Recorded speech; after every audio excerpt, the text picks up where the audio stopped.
Sir రాష్ట్రంలో NDA కూటమి ప్రభుత్వం అధికారంలోకి వచ్చింది, ఎలా ఉండబోతుందంటారు? ప్రజలు కోరుకున్నట్టుగా బాగా చేస్తారు. ఎదురు చూశారు ప్రజలు కూడాను. కొత్త ప్రభుత్వం రావాలి, మాకు అన్ని పనులు అవ్వాలి. గతంలో గత ప్రభుత్వంలో ఏ పనులు అవ్వాలి ఎవరికి చాలా ఇబ్బందులు పడ్డారు. సీఎం దగ్గరికి వెళ్ళినా కానీ అపాయింట్మెంట్ దొరకదు, మంత్రుల దగ్గర కానీ మాకు తెలియదు అంటారు.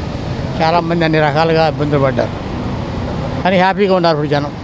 స్వాతంత్రం అప్పుడు ఆనాడు 40 ఏళ్ళు స్వాతంత్రం ఎట్లా వచ్చే ఉందో మన ఆంధ్ర రాష్ట్రానికి ఫస్ట్గా అప్పుడు విడుదల పొందారు. అది వాస్తవం. అది ఎందుకంటే స్వేచ్ఛ, మనిషికి స్వేచ్ఛ కావాలి. స్వేచ్ఛ లేని ప్రభుత్వం ఎందుకు? సీఎం గారు అప్లికేషన్ దాని వెళ్తుంటే ఒక ఎంప్లాయీని రిటైర్డ్ ఎంప్లాయీని పోలీస్ స్టేషన్ 4 గంటలు పెట్టి పంపించారు. మరి ఇది న్యాయమేనది?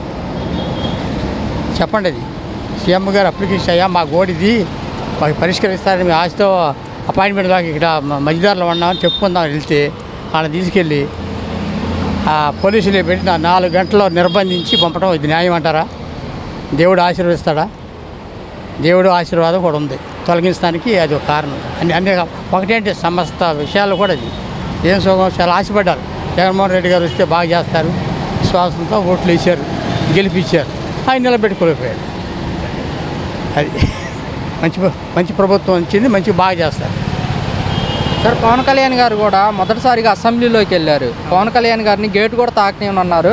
అదే పవన్ కళ్యాణ్ గారు అసెంబ్లీలోకి వెళ్ళారు. మీకు ఎలా అనిపిస్తుంది? జనం బాగా బుద్ధి చెప్పించారు. లోపల ఏకంగా డిప్యూటీ సీఎం గారు అయ్యాడు. ఆయన గేటు దాటి అనే మాటలు ఎక్స్ట్రా చేశారు.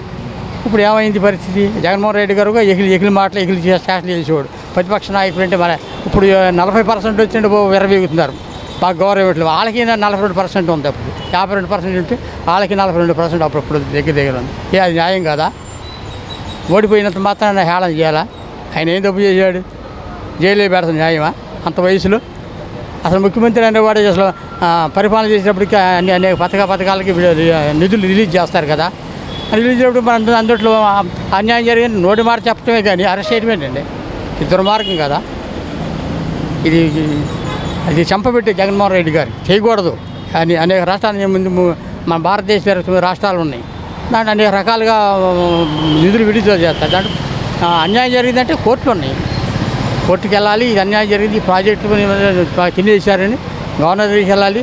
అటువంటి ర్యాంక్ వాళ్ళు అరెస్ట్ చేయాలంటే అది ఏమీ లేకుండా అంటే తొక్కలక్కలాగా చేపల మార్కెట్లో అరెస్ట్ చేసినట్టు అది సబబు కాదు. అది ఆయన బుద్ధి చేసుకోవాలి జగన్మోహన్ రెడ్డి గారు. అది అటువంటి పనులు ఎప్పుడు జీవితం చేయకూడదు. చేస్తే ఆయన రానివ్వడు. అసలు ఆయన ప్రజలు ఇప్పటికే రానివ్వరు. ఆయన ఏం సుఖపడుతున్నారు? అన్యాయం జరిగిపోయింది అంతా. ఇకనైనా పద్ధతి మార్చుకొని అపాయింట్మెంట్ ఇవ్వాలి, అన్నీ చేసుకోవాలంటే మనకి ఇప్పటికైనా జనం గెలిపిస్తారు. 2సారి అవకాశం పడుతుంది. ఎవరో శాశ్వతం కాదు ఇక్కడ. వీళ్ళు కూటమి కూడా జనాన్ని మేలు చేయలేదు అనుకోండి, వీళ్ళకి అదే గతి పడుతుంది.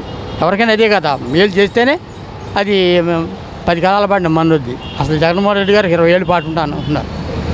అంత ఉత్సాహంగా వచ్చాడు. అది నిలుపుకోవాలిగా. లోపల దాక్కుని అపాయింట్మెంట్ పెట్టమంటే మరి రాక్షసాత్మం కదా. అది ప్రభుత్వం కాదు. అది పూర్వకాల రాజులు కూడా అటువంటి పరిస్థితి చేయలేదు. అట్లా దాక్కుని చేశాడు. ఏముంది ఇంకా ఆయన ఎందుకు పదవి ఎందుకు అసలు? ఆయకు రెస్ట్ తీసుకొని ఆయన పిల్ల పాప చక్కగా ఉండాలి, దేవుడి బాగా ఉండాలి ఆయన కూడా. అంతే. అంతవరకు పరిపాలన పనికిరాడు ఆయన. జగన్మోహన్ రెడ్డి అనే వ్యక్తి అసలు పరిపాలన పనికిరాడు.